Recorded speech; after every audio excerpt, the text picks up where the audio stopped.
Hello mga kanegosyo, papasilip ko nga sa inyo yung DIY na kulungan ng inahin na manok ko, yung bagong pisa.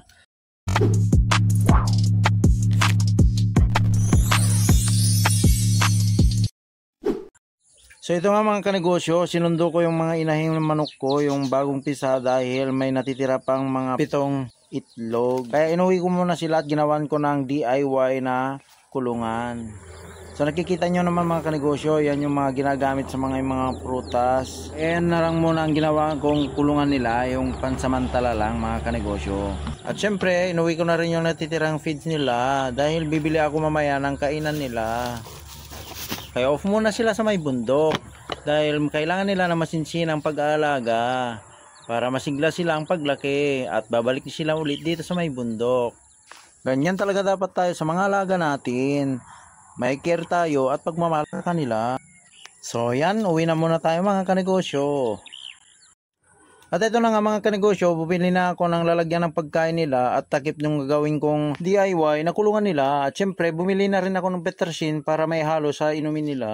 So ayan mga kanegosyo, at kompleto na at uuwi na rin ako para makapag-umpisa na. So ito na nga mga kanegosyo, inumpisan ko ng lagarihin yung mga plastic tray na gagawin kong DIY na kulungan nila. At ito na nga, nag-iintay yung mga inahin para makakain na sila.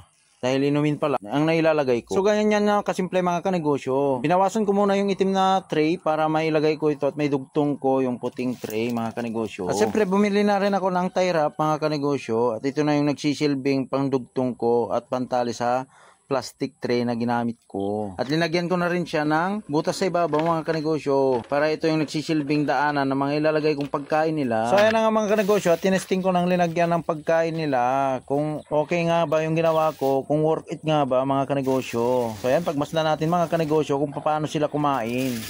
Siyempre, binutasan ko lang ng maliit doon sa gilid, dalawang magkabila na gilid. Para yung ulo ng inahin, yun lang yung lulusot. At yung mga sisiw, doon din ang daanan nila, mga kanegosyo. O yan nga mga kanegosyo, tingnan nyo. Work it! Kung titingnan natin mga kanegosyo, napakasimple lang, pero komportable ang mga sisiw ko. So sana, sa makakapanood nito, mayroon kayong mapupulot na idea mga kanegosyo. Dahil nga, napakasimpleng idea lang to mga kanegosyo, DIY lang. Pero malaking tulong na rin para sa atin, lalong-lalo na sa ating bulsa dahil magaan lang to. Dahil nga, di na tayo gumastos ng malaki pa. So hanggang dyan lang muna ang aking may babalita sa ngayon mga kanegosyo at maraming salamat sa panonood and happy farming sa mga kapwa kong mahiling mag-alaga ng manok. At kung baguhan ka pa lang sa aking channel, mag-subscribe ka na, like and share para laging updated sa aking mga video.